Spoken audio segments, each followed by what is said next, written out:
Okay students, நம்மளோட next topic பார்க்கலாம். அடுத்த டாபிக் பிளட் ப்ரெஷர். இது ப்ரெஷர் அப்படின்னு சொல்லுவாங்க. பிளட் ப்ரெஷர் அப்படின்னா ஹார்ட் வேகமாக துடிக்கிறதுனால இரத்த குழாய்களுக்குள்ளார ரத்தம் வேகமாக போகும். அப்படி போகிறதுனால ஏற்படக்கூடிய ப்ரெஷருக்கு பேர் தான் பிளட் ப்ரெஷர். ஓகேவா? Blood pressure is pressure exerted in the surface of blood vessel. Blood வெசலுக்குள்ளே ரத்தம் போகிறதுனால ஒரு அழுத்தம் ஏற்படுகிறது, ரத்தத்தில் அழுத்தம் ஏற்படுகிறது. அதுக்கு பேர் தான் பிளட் ப்ரெஷர் அப்படின்னு சொல்லி பேர். These pressure circulates the blood through arteries, veins and capillaries. ஆர்ட்ரிஸில் போனால் ஆர்ட்ரிஸ் ப்ரெஷரு, வெயின்ஸில் போனால் வெயின்ஸ் ப்ரெஷரு, கேபிலரிஸ் போனால் கேபிலரிஸ் ப்ரெஷர். இந்த மூணு இடத்துலையும் போகும். There are two types of pressure. One is systolic pressure, இன்னொன்று diastolic pressure. இதயம் சுருங்கும் போது ஏற்படக்கூடிய ப்ரெஷருக்கு பேர் சிஸ்டோலிக் ப்ரெஷர். இதயம் விரிவடையும் போது ஏற்படக்கூடிய ப்ரெஷருக்கு பேர் டயஸ்டோலிக் ப்ரெஷர். இந்த மாதிரி ரெண்டு ப்ரெஷர் இருக்குது. Systolic pressure is pressure arteries the chambers of the heart contracts. இதயம் சுருங்கும் போது ஆர்ட்ரிஸில் ரத்தம் வேகமாக உள்ளே போகுது, அதுக்கு பேர் systolic pressure. Diastolic pressure is arteries when the heart chamber relax. ஹார்ட்டோட சேம்பர் ரிலாக்ஸ் ஆகும்போது ஆர்ட்ரிஸில் இருக்கக்கூடிய ப்ரெஷருக்கு பேர் டயஸ்டோலிக் ப்ரெஷர். இது ரெண்டும் எதில் கணக்கிடுறாங்கன்னா ஸ்பிக்மோ மோனோமீட்டர் அப்படின்னு ஒரு கருவி இருக்குது. சரியா? அந்த கருவியில் தான் கணக்கு எடுக்கிறாங்க. ஸ்பிக்மோ மானோமீட்டர் அந்த மீட்டர் மூலிமா தான் எடுக்கிறாங்க. It is expressed as systolic and by diastolic pressure. First systolic pressure by போட்டு கீழே டயஸ்டோலிக் ப்ரெஷர் போடுவாங்க. இது எவ்வளோனா 120/mm 80 mm ஹெச்ஜி. ஹெச்ஜின்னா மெர்க்குரியில் தான் அளவு எடுப்பாங்க. Systolic pressure 120, diastolic pressure 80. இது நார்மல் மனிதனுக்கு. Mean arterial pressure function cardiac output resistance arterioles. இதயம் துடிக்கும் போது ஆர்ட்ரிஸ்லேருந்து வெளியில் வரக்கூடிய ரத்தம் கார்டியாக்லேருந்து வெளியில் வருது. ஆர்ட்ரிஸில் ஒரு ப்ரெஷரை ஏற்படுத்தும். அந்த டியூப்புக்குள்ளே போகிறதுக்கு ஒரு தடையை ஆர்ட்ரியோல்ஸ் கிரியேட் பண்ணும். The primary reflex pathway for homeostatic control mean by the baro receptor reflex. அப்படின்னா ஹார்ட்லேருந்து வெளியில் வருது இல்லையா, அந்த வெளியில் வரக்கிற ஆர்ட்ரியோட டியூப்புக்குள்ளார ஒரு சில ரிசெப்டார்ஸ் இருக்குது. அந்த ரிசெப்டார்ஸுக்கு பேர் பேரோ ரிசெப்டார் ரிஃப்ளெக்ஸ் அப்படின்னு சொல்லி பேர். பிளட் ப்ரெஷர் குறைஞ்சதுன்னா அது உடனே சொல்லும். பிளட் ப்ரெஷர் அதிகமாகிடுச்சுன்னா உடனே ஹார்ட்டுக்கு அது சொல்லும். அதுக்கு பேர் தான் பேரோ ரிசெப்டார் ரிஃப்ளெக்ஸ். இது ஒவ்வொரு நாள் மார்னிங்லேயும் நடக்கும். எப்போனா the baro receptor reflex functions every morning when you cut off the bed. ஒவ்வொரு மார்னிங்லேயும் நீ பெட்லேருந்து எந்திரிக்கும் போது இந்த பேரோ ரிசெப்டார் ரிஃப்ளெக்ஸ் வேலை செய்யும். ஏன் அப்படின்னா நீ படுத்திருக்கும்போது கிடைமட்டமாக பாடி இருக்கும், அதனால் ஹார்ட் மெதுவாக துடிக்கும், பிளட் ப்ரெஷர் கம்மியாக இருக்கும், எல்லா பகுதிக்கும் போகும். நீ எந்திரிச்சு நேராக நின்னா அவனோட கிராவிட்டி பிளட் எல்லாம் கீழ் நோக்கி போக ஆரம்பிச்சிடும். அதை தடுக்கிறதுக்காக ஹார்ட் வேகமாக துடித்து பிளட் ப்ரெஷரை ஏற்றி விடும். அதுக்கு பேர் தான் பேரோ ரிசெப்டார் ரிஃப்ளெக்ஸ் அப்படின்னு சொல்லி பேர். அது டெய்லி ஒவ்வொரு நாளும் நீ பெட்லேருந்து எந்திரிச்சு வரும்போது அது சென்ஸ் பண்ணு. ஓகேவா? தென் யூஆர் லையிங் ஃப்ளாட். நீ ஃப்ளாட்டாக படுத்திருக்கும் போது த கிராவிட்டல் ஃபோர்ஸ் ஈவன்லி டிஸ்ட்ரிபியூட்டடு. புவியீர்ப்பு விசை எல்லா பகுதியிலையும் சமமாக இருக்கும். Then you're stand up. நீ நேராக நிற்கும்போது the gravity causes blood pool into lower extremities. Blood கீழ் நோக்கி வர ஆரம்பிச்சிடும். The degrees of blood pressure upon standing known as orthostatic hypotension. நீ நின்றுட்டு இருக்கும்போது கிராவிட்டினால் எல்லா பிளட்டும் கீழ் நோக்கி வந்துடும். அதுக்கு பேர் ஆர்த்தோஸ்டாட்டிக் ஹைப்போடென்ஷன் அப்படின்னு சொல்லி பேர். The orthostatic reflex normally triggers baroreceptor reflex. இது நேராக போய் baroreceptor reflex தூண்டிவிடும். It results increased output, increased heart output. இது போய் ஹார்ட் தூண்டி baroreceptors ஹார்ட்டோட அவுட்புட்டை இன்க்ரீஸ் பண்ணும். அப்புறம் அது ஈக்குவல் ஆகும். The increased peripheral resistance which trigger increase the main and arterial pressure. இதன் மூலிமா இதயத்தோட ப்ரெஷர் அதிகமாகுது, ஒரு நார்மல் கண்டிஷனுக்கு வந்துடுது. ஓகேங்களா? இதுக்கு பேர் தான் ஆர்த்தோ பாரோ ரிசெப்டார்ஸ் அப்படின்னு சொல்லி பேர். ஓகே, இதுக்கு பேர் தான் பிளட் ப்ரெஷர். இதுக்கடுத்து நம்ம பார்க்க போகிறது எலக்ட்ரோ கார்டியோகிராம் அப்படின்னு ஒன்று இருக்குது. எலக்ட்ரோ கார்டியோகிராம் இதயம் எப்படி துடிக்குது அப்படிங்கிறது கருவி ரெக்கார்ட் பண்ணி சொல்லும். அதுக்கு பேர் எலக்ட்ரோ கார்டியோகிராம் அப்படின்னு சொல்லி பேர், இசிஜி அப்படின்னு சொல்லுவாங்க. ஓகேங்களா? An electrocardiogram records the electrical activity of heart over the period of time using electrodes placed on the skin. அப்படின்னு என்னென்னா, இதயம் துடிக்கும் போது கொஞ்சமாக கரண்ட்டு நம்ம உடம்புக்குள்ளே உற்பத்தி ஆகும். அப்படி உற்பத்தி ஆகிற கரண்ட்டு உடம்போட எல்லா பகுதிக்கும் ஸ்ப்ரெட் ஆகும். அது எவ்வளோ ஸ்ப்ரெட் ஆகுதுங்கிறத வச்சு இதயம் எப்படி துடிக்குதுன்னு நம்ம கணக்கிடலாம். அதுக்கு பேர் தான் இசிஜி. சரியா? இப்போ உடம்புல அங்கங்கே எலக்ட்ரோட்ஸ் வச்சுருவாங்க. எவ்வளோ கரண்ட் வருதுன்னு கணக்கெடுக்கிறதுக்கு எலக்ட்ரோட்ஸ் வச்சுருவாங்க. அந்த எலக்ட்ரோட்ஸ் வந்து கணக்கெடுக்கும், எவ்வளோ கரண்ட் வருது, இதயத்துலேருந்து எவ்வளோ கரண்ட் வருது அப்படின்னு கணக்கெடுத்து சொல்லும். அதுக்கு பேர் தான் எலக்ட்ரோகார்டியோகிராம் அப்படின்னு சொல்லிப்பேர். இது எங்கெங்கே வைப்பாங்க? ஸ்கின்னில் வைப்பாங்க, ஆர்ம்ஸில், லெக்கில், செஸ்ட்டில், எல்லா இடத்துலையும் ஒவ்வொரு எலக்ட்ரோடு வச்சுருவாங்க. எல்லா இடத்துலையும் ரெக்கார்ட் பண்ணுவாங்க. It record the changes in electrical potentials across the heart during one cardiac cycle. இதையும் துடிக்கும் போது எவ்வளோ கரண்ட்டு வெளியில் வருது அப்படிங்கிறத அது கணக்கெடுத்து சொல்லும். The special flap of muscle which initiate the heart beats called sinoatrial node or SA node. ஏற்கனவே நம்ம படிச்சிருக்கோம்.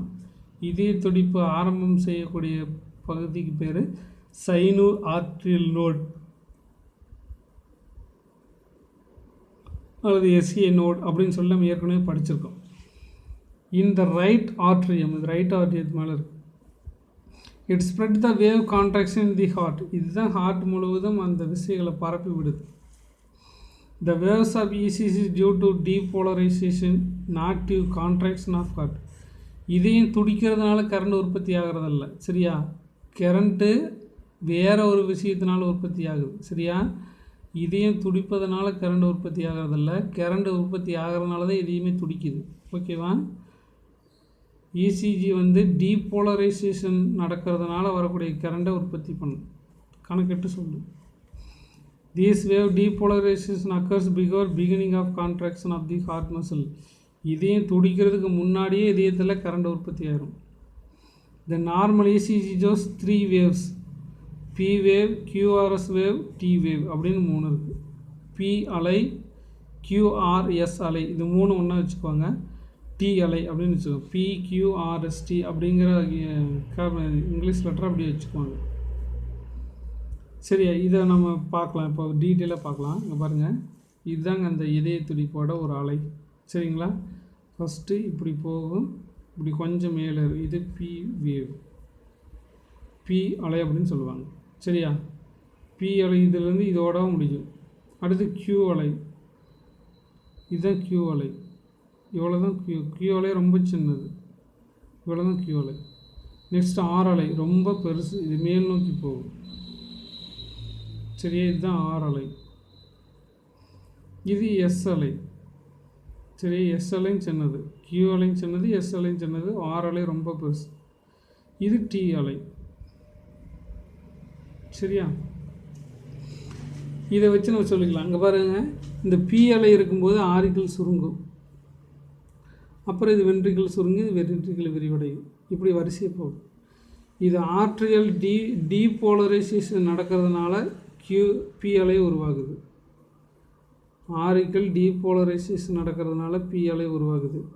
வென்ட்ரிகுலர் ரீபோலரைசேஷன் நடக்கிறதுனால டி அலை உருவாகுது. இதெல்லாம் 1 மார்க்கில் கேட்பாங்க, பார்த்துக்கோங்க. ஆரிக்கல் ரீபோலரைசேஷன் டீபோலரைசேஷன் நடக்கிறதுனால பி அலை உருவாகுது. வென்ட்ரிகுலர் ரீபோலரைசேஷன் நடக்கிறதுனால டி அலை உருவாகுது. சரிங்களா? இப்போ நம்ம ஒவ்வொன்றையும் தனித்தனியாக படிக்கலாம். இங்கே பாருங்கள், ஃபஸ்ட்டு பி அலை. பி அலை எதனால் உருவாகுது? ஆர்ட்ரியல் டீபோலரைசேஷன் நடக்கிறதுனால உருவாகுது. எஸ் ஸ்மால் அப்வேர்டு, அப்வேர்டுன்னு என்ன? மேல் நோக்கி. பி அலை அப்வேர்டு, ஆர் அலை அப்வேர்டு, டி அலை அப்வேர்டு, கியூ அலை டவுன்வேர்டு, எஸ் அலை டவுன்வேர்டு. இது நல்லா பார்த்துக்கணும். ஓகேவா? இங்கே பாருங்கள், எஸ் ஸ்மால் அப்வேர்டு, சின்னதாக ஒரு மேல் நோக்கி ஒரு wave initiate the depolarization of aorta. This is the time taken for excitation of spread through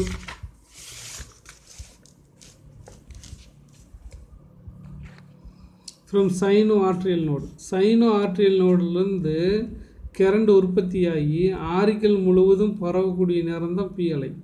The contraction both artery lasts for 0.8 to 1.0 second. இது எவ்வளோ நேரம் நடக்குன்னு சொல்லி கேட்டிங்கன்னா 0.8லேருந்து 1.0 செகண்டுக்குள்ளே நடந்துடும் RL PLI. Next PQ interval. பிஎல்ஐக்கும் கியூஎல்ஐக்கும் நடுவில் இருக்கிற இன்டர்வல். சரியா? Atrioventricular node delay. இந்த இடத்துல கரண்ட் வந்துடுச்சு. ஆர்ட்ரியோ வென்ட்ரிகுலர் நோட கரண்ட் ரீச் ஆகிடுச்சு. It is outset of P wave and onset of QRX complex. E அலைக்கும் QRS அலைக்கும் நடுவில் இருக்கிற இன்டர்வலுக்கு பேர் PQ interval. This is from start of depolarization of aorta and beginning of ventricular depolarization. Ventricular depolarization start ஆகிறப்ப இது நடக்குது. It is the time taken for impulse travel from the artery to the ventricle 0.1 to 0.21 second இது நடக்கும். It is measured for arterial conduction time. இது ஆர்ட்ரியோ ventricular நோடில் conduction டைமில் இது நடக்கும். அதில் போயிட்டுருக்குன்னு அர்த்தம். சரி, எங்கே பாருங்கள், இதுதான் P wave, small upward direction. சரி, எங்கே பாருங்கள், இது கியூ வேவ் கொஞ்சம் தூரம், இது ஆர் வேவ், இது எஸ் வேவ், இது டி வேவ். ஓகேவா? இதெல்லாத்தையும் நம்ம போய்க்கிறோம். நெக்ஸ்ட் அடுத்தது QRX complex. QRX 3 complex. No separate wave atrial depolarization easy. இது மூணையும் தனித்தனி பிரிக்கிறது ரொம்ப கஷ்டம். Atrial depolarization occur simultaneously when the ventricular depolarization. Atrial depolarization நடந்து முடிஞ்ச உடனே வென்ட்ரிகுலர் டீபோலரைசேஷன் நடக்குது.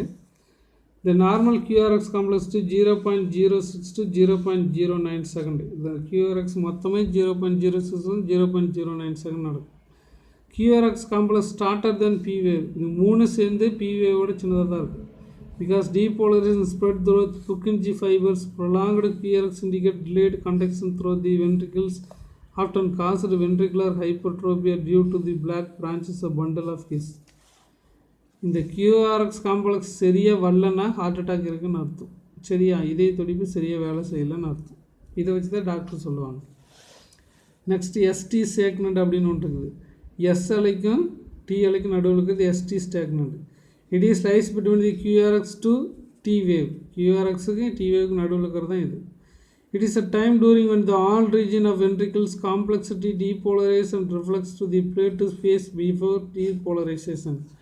ventricular depolarization ventricular repolarization start ஆகிற இடத்துல இது உருவாகும். The heart muscle prolonged depolarization due to the retardation of K efflux and responsible for plate 2. Potassium அதிக அளவுக்கு ஹார்ட்லேருந்து வெளியில் போகிறதுனால இந்த பிரச்சனை ஏற்படுகிறது. இந்த எஸ்டி செகண்ட் லாஸ்ட் வர் 0.09 செகண்ட்.